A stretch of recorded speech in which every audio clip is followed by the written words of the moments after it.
Welcome back to another episode of the Hearse Chaser podcast show. This episode is entitled, You're Not Getting a Dime, and Here's Why.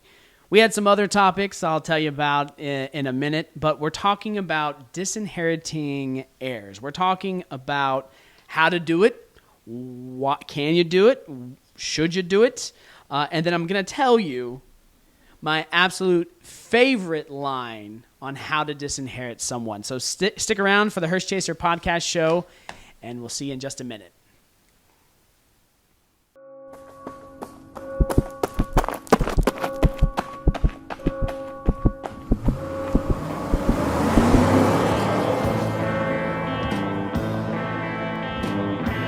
You're listening to the Hearse Chaser podcast show. Here's your host, Stephen McClellan. All right, welcome back to You're Not Getting a Dime, and Here's Why. So, as you can imagine, a big part of estate planning is making sure your assets go where you want them to go. And oftentimes, the conversation will be, like on an initial intake, we'll ask people, do you want to disinherit someone? And they'll say yes or no. And anytime I see yes, I know we've got a story coming. I know we've got something. And so there are things to unpack there. How to do it? Well, what's the reason? What's the best way to do it? Are they really trying to disinherit somebody? It might be necessary. It might. One of the saddest things I see is oftentimes people will say, well, I want to disinherit my child because they have special needs and they're on disability and I don't want them to lose their benefits. And I say, whoa, that's the only reason why Johnny is not going to get an inheritance? And then I say, what if I said there was a way that you could leave money to him, he could still get all of his government benefits, and your money would add to his life? And so, that sounds great. Is that possible? Absolutely, that's possible. We don't need to talk about disinheriting. We need to be talking about special needs trust. So, as I promised, I said, okay, so what are some of the other topics for this podcast that we didn't use? Is that fair? One of them was read the will and weep. Ooh, I thought that was kind of harsh. There was also one, breaking up with your beneficiary. You know, that maybe, I don't know, maybe that was a boyfriend or girlfriend that you left things to. This one was good. Bye, Felicia, and bye to your share. Thought that was kind of rough. Kiss my assets goodbye. Also a title we didn't think would be very good. So we said you're not getting a dime. And here's why. So why do people say, if I die first, that kid's not seeing a cent? Perhaps the only thing stronger than love is the power to remove someone from your will. And people will do that. And for various reasons. It's not always spiteful. Sometimes it's strategic. Oftentimes, these are hard conversations. And I don't want to make light over the emotional component of this, because I have had, so many people that this is a hard thing for them to do. It is not as simple as, I don't want anything to do with you. There are many tears that have been shed in my conference room. One of the reasons why all of our conference rooms have tissues, because this is nobody wants this. People want their children to have a relationship with them. They want there to be trust and honesty, and a lot of times those things break down.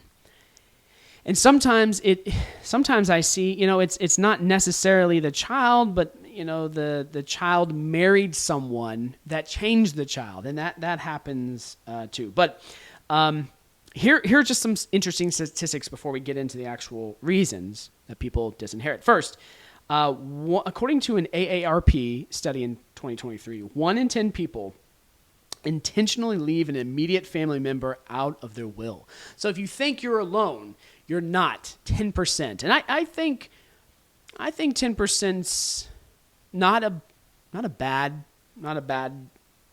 number. I see it for a number of reasons. I think that's a pretty fair number. In blended families, okay, and there are way more blended families now than there were the generation before. So in the baby boomer generation, lots of blended families. Over 33% of stepchildren are disinherited without clear communication. This is a big conversation to have when I'm talking to clients.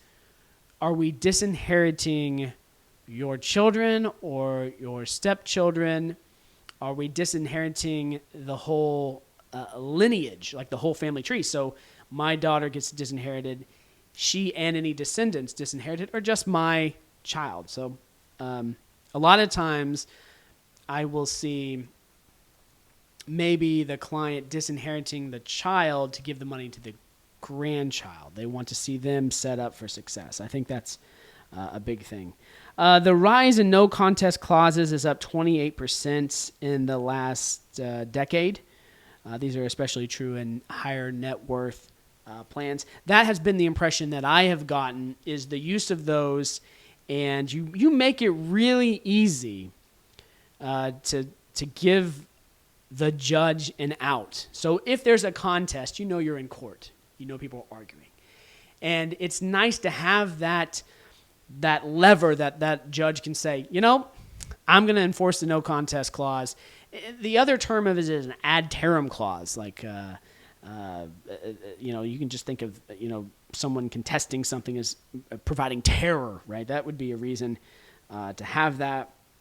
And I definitely see, I think the courts have a desire to make sure that's in every estate plan. So if you don't have that in there, I think that's a nice complement to disinheriting someone. So here are some of the common things that we see. First, estrangement, just no contact for years. People typically don't want to leave their money to children they haven't talked to for 10, 20 years. I don't know what the number is. I don't know after 7 years of no contact or 2 years of no contact. I think it differs, but you often ask, when was the last time you talked to him? I don't even know. And I said, you don't know? I mean, who was the president? Was it 10 years ago? Was it 5 years ago? And for some, it can be estrangement for 40 years. Ever since the child turned 18, you've not talked to them. You don't even know where they are. So that can be often what happens. And sometimes the clients don't even know why. They don't know, and so they'll say something like, well, they made their choice, now I'm making mine. That's fair. I mean, you certainly have the right to do that. Sometimes you disinherit them simply because they're financially irresponsible.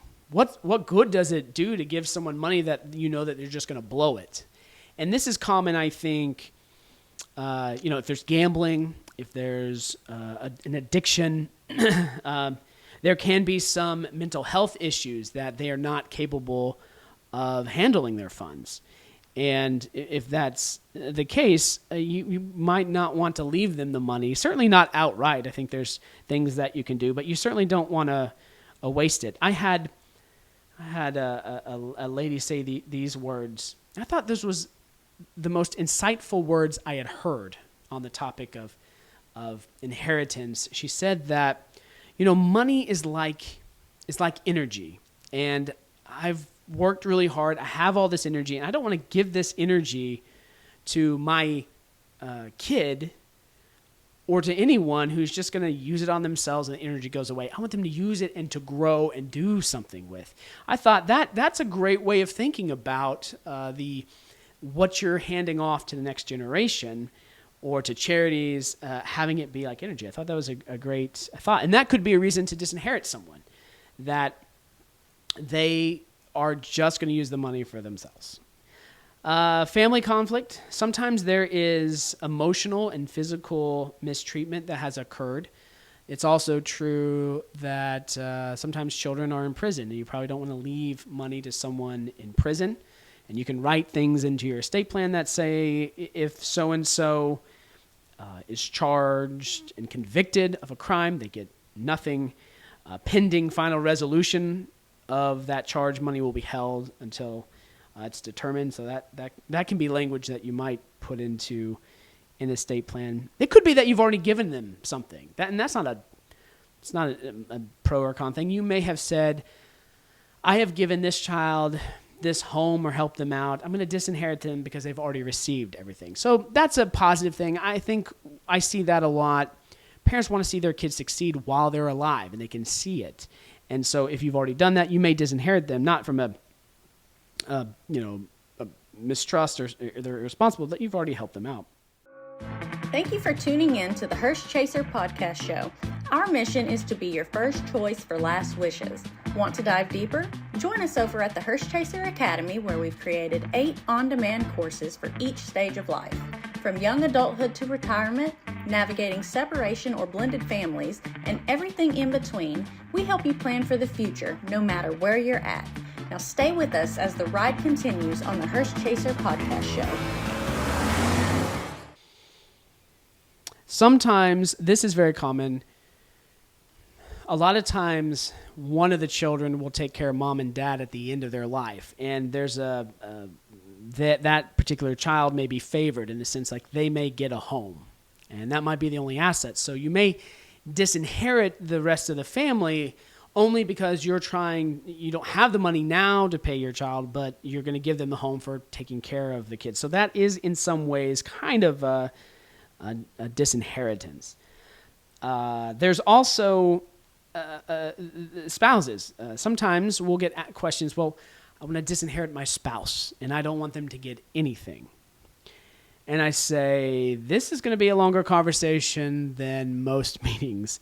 And typically in our state, if husband and wife have been married 30, 40 years, you can't completely disinherit the spouse. The spouse has certain rights in our state to land and personal property. So you can't, even if the home were just in the husband's name, he could not just give that to his kids if it were a blended family. That was exactly a phone call that I had received probably my second year of being an attorney. I answered the phone, and I don't answer every phone these days, but I answered the phone, and it was a woman crying because her husband had disinherited her. She was just I couldn't even understand what she was saying. It took me a minute to say, I'm here, I do probate, I can walk you through this. And she said, my husband left his home to his kids, and they're trying to kick me out. She was devastated. And I answered her, I was like, I'm really sorry, but you don't have anything to worry about. And she's like, what do you mean? I said, well, technically, in our state, that was your marital home. That's where you lived. You have a right to stay in the home until your death. And she said, are you sure? I said, yeah, you have a homestead right. She goes, they can't kick me out. I said, no, they can't.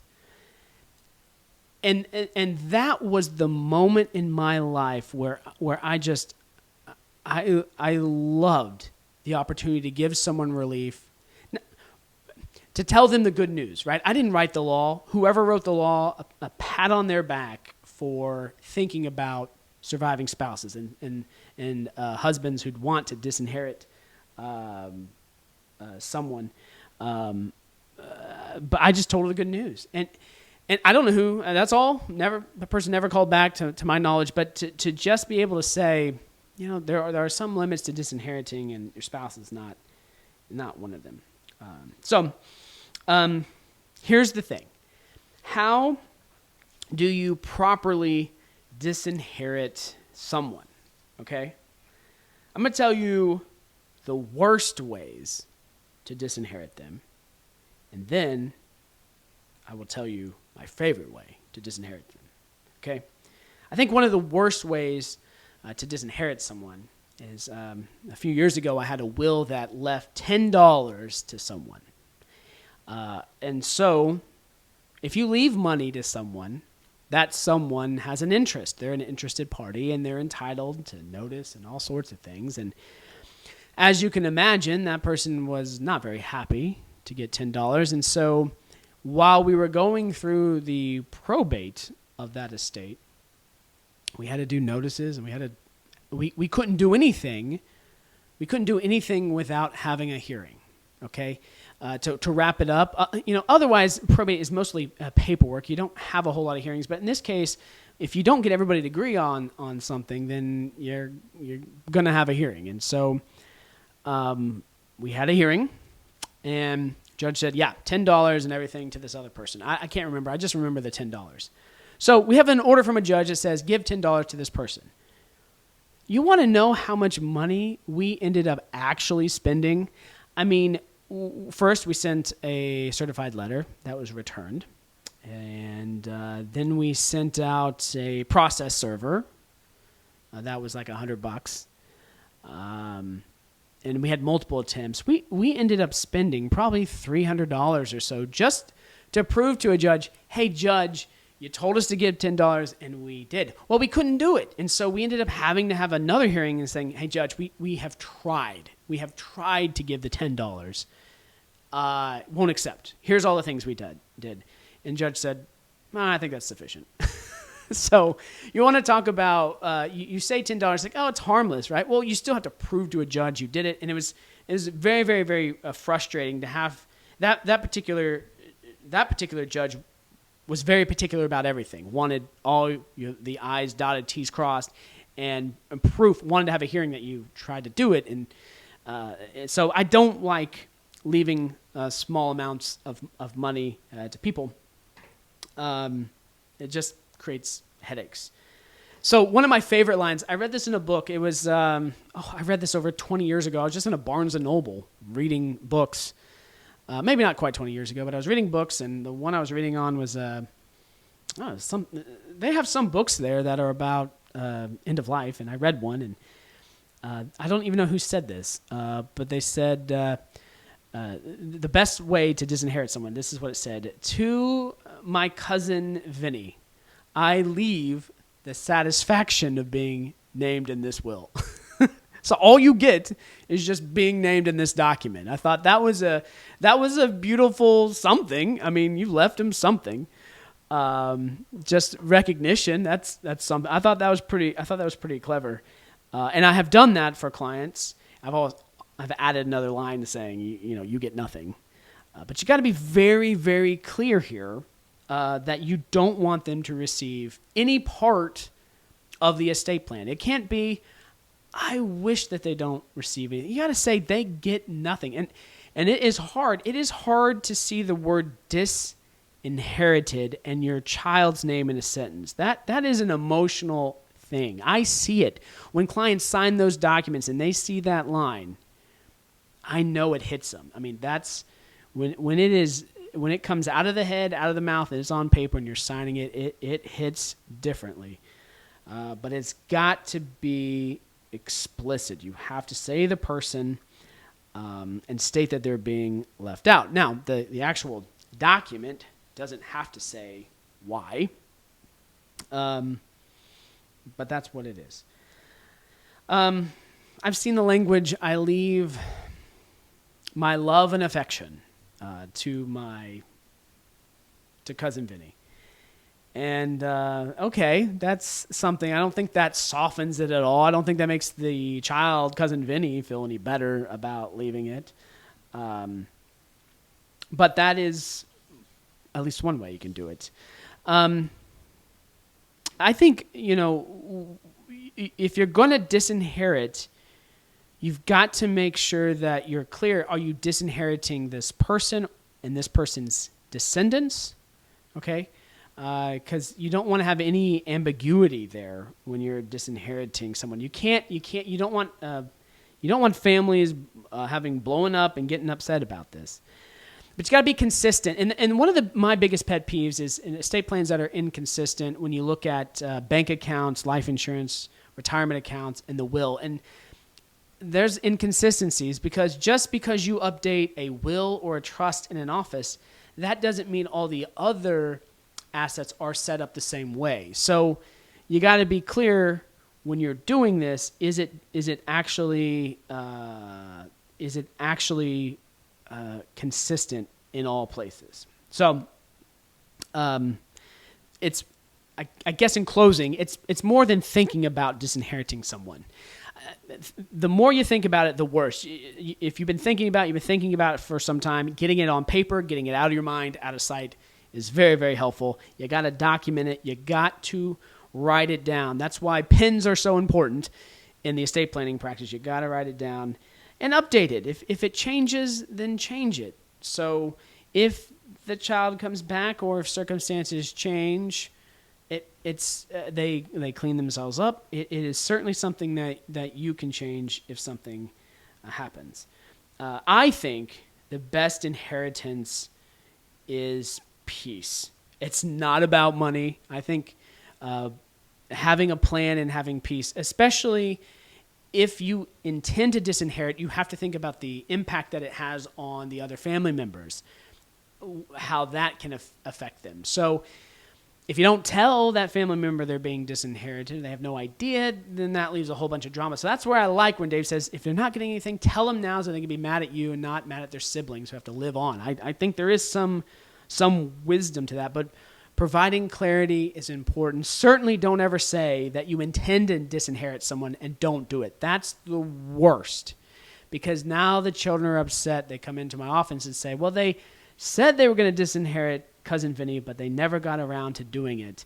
And now that person is an equal beneficiary of everything, and it just creates a lot of conflict. So for this ride on the Hearse Chaser podcast show, you are either on the hearse or not, okay?